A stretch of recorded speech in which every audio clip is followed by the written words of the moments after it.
Oi, Dani. Hoje é quinta-feira, é dia da conscientização do autismo. Eu estou aqui no estúdio com a Ana Paula e com o Rafael, que são pedagogos. Eles vão tirar algumas dúvidas da gente sobre o que é o autismo. Gente, tudo bem? Tudo ótimo, Gabriela. Tudo bom. Deixa eu perguntar, então, começando a nossa entrevista falando assim. O que é o autismo? O autismo. Atualmente, o autismo ele tem utilizado a sigla Transtorno do Espectro do Autismo. O último DSM-5 que lançaram, ele aborda o autismo como um todo um transtorno. Então, é um transtorno do espectro do autismo que afeta áreas em imunidade, comunicação e interação e em uma outra estereotipias, comportamentos repetitivos ou seletividade de algum objeto, fixação por alguma coisa. Tudo bem? Acho que tem mais alguma coisa. Eles têm, então, assim, você falou dessa... Eles têm alguns assuntos, a gente estava até conversando nos bastidores, que eles se interessam por alguns assuntos específicos, né? Isso pode ocorrer deles terem algum interesse e alguns comportamentos, mas eles podem, com a intervenção adequada, serem reduzidos, serem trabalhados de uma forma a se tornarem mais funcionais. Por exemplo, você dá um brinquedo para uma criança, às vezes de 4 anos, sempre tem que considerar o histórico. Se essa criança tem uma estimulação, um acompanhamento, isso se mostra menos. Mas, por exemplo, dar um carrinho, em vez dela brincar com o carrinho igual outra criança, vrum, vrum, vrum, ela pode virar esse carrinho e ficar rodando a roda. É um exemplo. Ou enfileirar os carrinhos, né? Separar por cores. Então, algumas crianças apresentam, por exemplo, na cozinha da mãe, tem os jarros com biscoitos dentro. E muitas vezes elas não têm tanto interesse no que tem dentro do vaso, mas em alinhar os vasos por tamanho, às vezes por formas, ou ficar rodando o vaso. A gente pode pensar no espectro como uma linha, e nessa linha a gente encontra diferentes características, né? Pensando também que cada pessoa é diferente, então a gente encontra várias características específicas, né? Com algumas habilidades em números, ou habilidades em algum assunto, por exemplo, dinossauro, conhece tudo sobre dinossauro, conhece todos os tipos de dinossauro. E eles têm uma rotina, né? Eles não podem sair daquela rotina, é isso? Isso. Algumas, na verdade, algumas abordagens, elas... porque a rotina mesmo pra gente, se a gente pensar, quando a gente sabe o que vai acontecer no nosso dia, nós nos tornamos mais calmos. Porque, eu tenho que fazer isso, então depois disso tem aquilo. A criança com autismo também precisa disso. E o que é muito utilizado em algumas abordagens é isso apresentado de uma forma visual. Então, isso reduz muitas ansiedade, digamos assim. Entende? Então, acho que a criança ela se acalma quando ela sabe o que ela vai fazer no dia, os combinados. Olha, a gente vai lá, mas depois a gente volta para casa, porque às vezes a criança gosta de ficar em casa, ou gosta de alguma atividade, não quer terminar essa atividade, mas não, depois dessa atividade tem uma outra que também é legal. Então, isso acaba reduzindo comportamentos considerados inadequados para aquele ambiente, ou para aquela atividade, para aquela tarefa. Pensando que a pessoa com TEA tem dificuldade em socialização e nosso ambiente é cheio de sinais, né, visuais, que vai mudar a atividade, por exemplo, uma sala de aula, né? O professor fala, fecha o caderno e vamos pegar o caderno agora, atividade de ciências, né? Vira uma rotina, e daí se essa rotina está organizada visualmente para a pessoa com autismo seguir, ela consegue entender o que está acontecendo no ambiente, o que vai acontecer depois, então ela se sente mais segura quando se tem uma rotina. Mas, ao mesmo tempo, é legal ensinar a pessoa com autismo a sair da rotina. Porque nosso mundo não é totalmente organizado, tem coisas que a gente não prevê. Então é importante devagar ensinar também a pessoa ou a criança com autismo a sair da rotina. E a partir de quantos anos que já pode ser diagnosticado o autismo? Alguns teóricos, alguns pesquisadores e até mesmo médicos que a gente teve o prazer de trabalhar junto e eu assisti uma palestra, indicam que já pode ser diagnosticado em alguns meses de vida, com o bebê, por exemplo. Quando a mãe pega ou no berço e chama a atenção da criança para algum objeto, alguma brincadeirinha, algum som, e a criança não olha para esse objeto, não olha para onde vem esse som, ou não reage da maneira que uma outra criança reagiria. Então, acho que são alguns sinais ou alguns sintomas já desde bebê, desde alguns meses de vida, 8 meses, 7 meses de vida. Mas conforme vai crescendo, vai se tornando mais evidente. Então, a senhora se interessa por um objeto específico. Isso, não brinca. Deu o exemplo do carrinho. Se ele começa com alguns movimentos repetitivos, né, que aparentemente não tem uma função, porque para ele tem uma função, para a gente não, né? Então a gente pode falar que é sem função.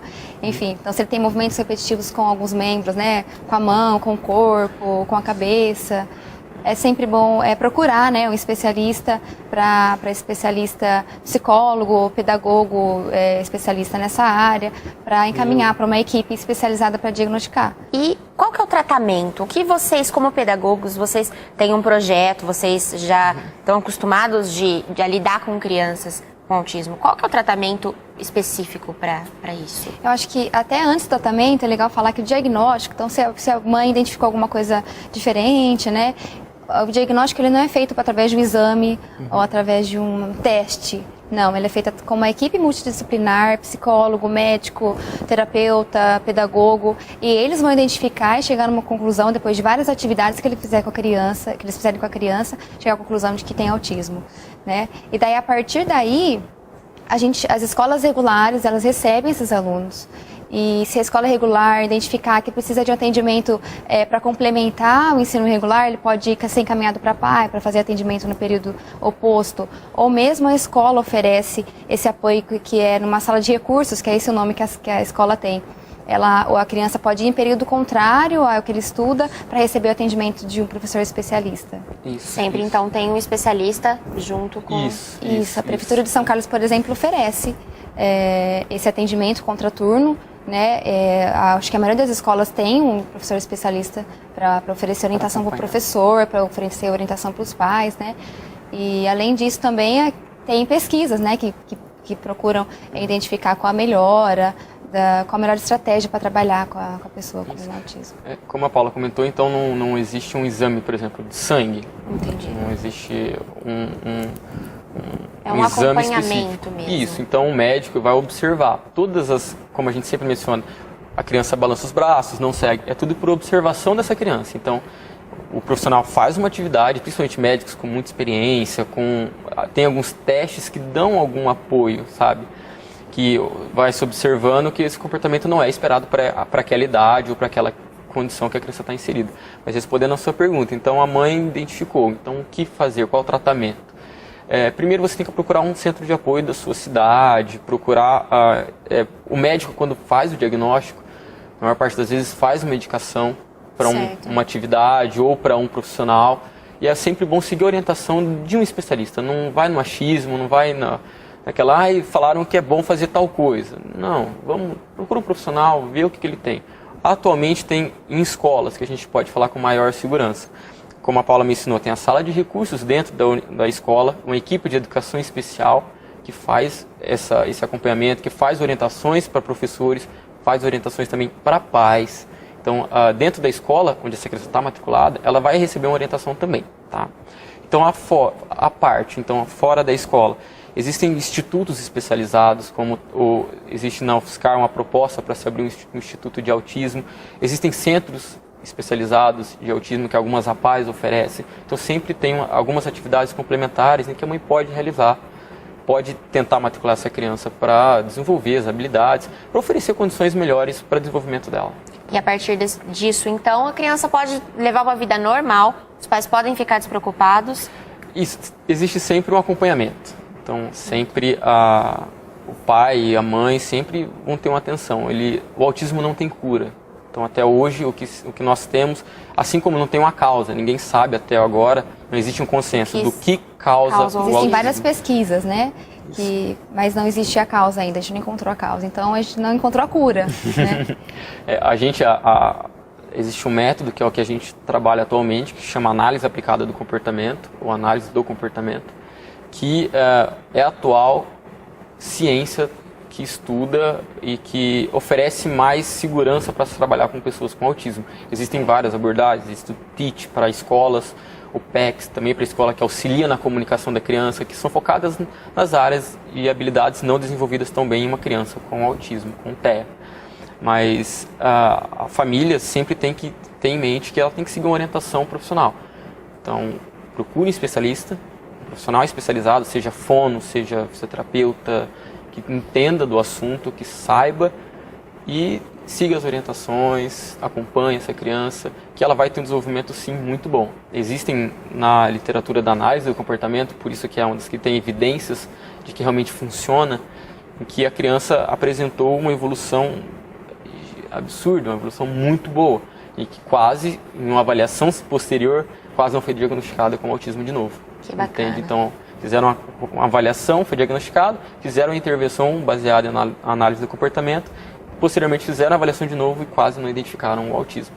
Mas Legal. ainda assim, hoje a gente não pode falar que tem cura. Mas são algumas dicas de como lidar com uma situação dessa em casa, né? Isso. Gente, infelizmente, nosso tempo acabou aqui, mas muito bacana a conversa. Muito obrigada pela presença de vocês. Para você que em casa tem um filho autista ou então tem algum diagnóstico ali que provavelmente seja, procure um médico, procure um especialista e pode ficar tranquilo que seu filho vai com certeza viver muito bem. Obrigada, viu? Obrigado a você, Obrigada. Gabriela.